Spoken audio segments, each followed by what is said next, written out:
Hey, church, this is Vince Miller. Thank you so much for joining me for another time in God's Word. Today we're going to be in John chapter 18. I'm going to read verses 19 through 22. This is the instance now where Jesus is brought into the house of Caiaphas and he's going to be interrogated. Here's what happens next. It says, the high priest then questioned Jesus about his disciples and his teaching. Jesus answered him, I have spoken openly to the world. I have always taught in the synagogue and in the temple where all the Jews come together. I've said nothing in secret, nothing. Why do you ask me? Ask those who heard me what I said to them. They know what I said. When he had said these things, one of the officers standing by struck Jesus with his hand, saying, Is that how you answer the high priest? So Jesus right now is standing before Annas and a grouping of other people Annas is a former high priest who really still influences the entire religious system.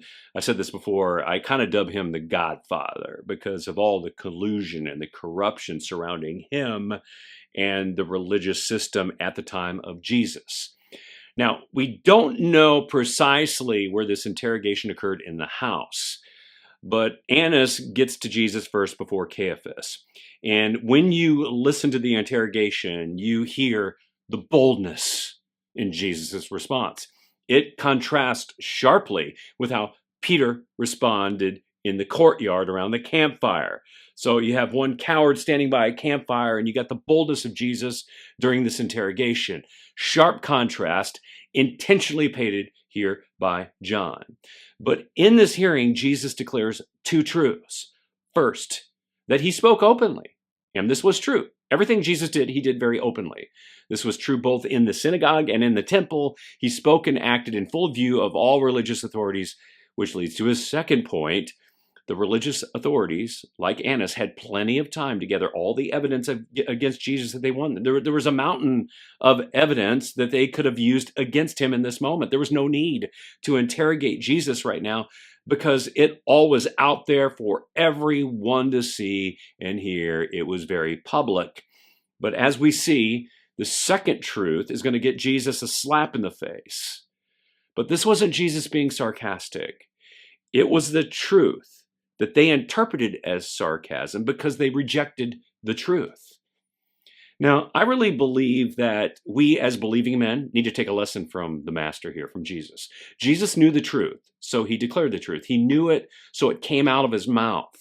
His personal beliefs were always made public because Jesus understood there is no such thing as a private faith in God. That is a logical fallacy. Our faith cannot be silent. There is no such thing as privatized faith.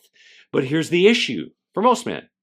Our publicity will eventually meet with persecution because at some point, someone is going to protest the truth that we speak. But when we encounter this moment, something is revealed in us. Brothers, here it is. Boldness. Boldness is born. And for a believer, boldness is not manufactured by self-confidence. That's what Tony Robbins tries to convince us to do. Boldness is a byproduct of deep convictions derived from God's truth publicly proclaimed to those around us.